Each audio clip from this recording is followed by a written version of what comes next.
Hello guys, I'm back again with some more new English sentences. So guys, watch the video till the end. Let's start with fun sentence. कल तुम absent क्यों थे? Why were you absent yesterday? Why were you absent yesterday? Next sentence है कोई घंटी बजा रहा है. Someone is ringing the bell. Someone is ringing the bell. Next sentence है मैं चाह कर भी तुम्हारी शादी में नहीं आ सकती. तो इसे हम बोलेंगे I can't come to your wedding even if I want to. I can't come to your wedding even if I want to. Next sentence है क्या आपके पास संडे को टाइम है?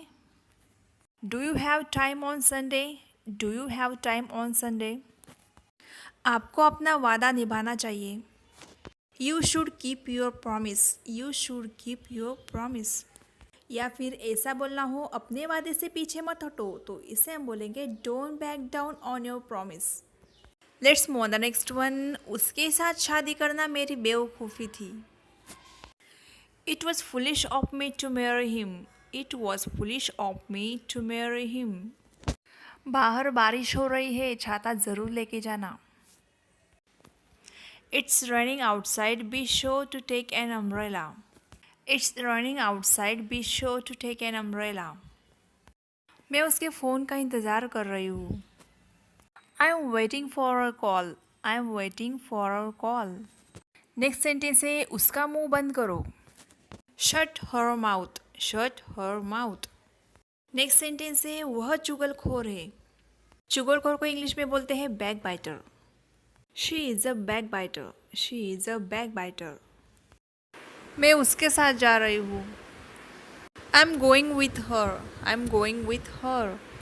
नेक्स्ट सेंटेंस है जैसे कि हम बोलते हैं यह तो बहुत आसान है, तो इसे हम बोलेंगे it's a piece of cake. It's a piece of cake.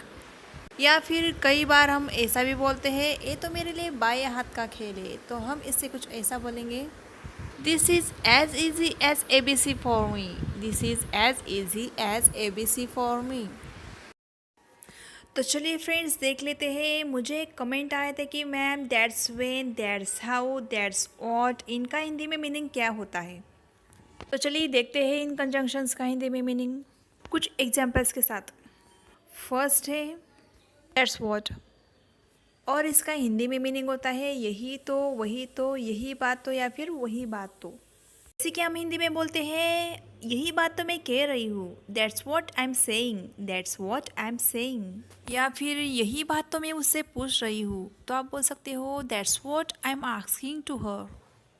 Next है दैट्स वाई, और इसका हिंदी में मीनिंग होता है इसीलिए तो, तभी तो, या फिर किसी कारण या किसी रीज़न को बताने के लिए हम दैट्स वाई का यूज़ कर सकते हैं. जैसे कि इसीलिए तो मैं उससे बात नहीं करती. That's why I don't talk to her.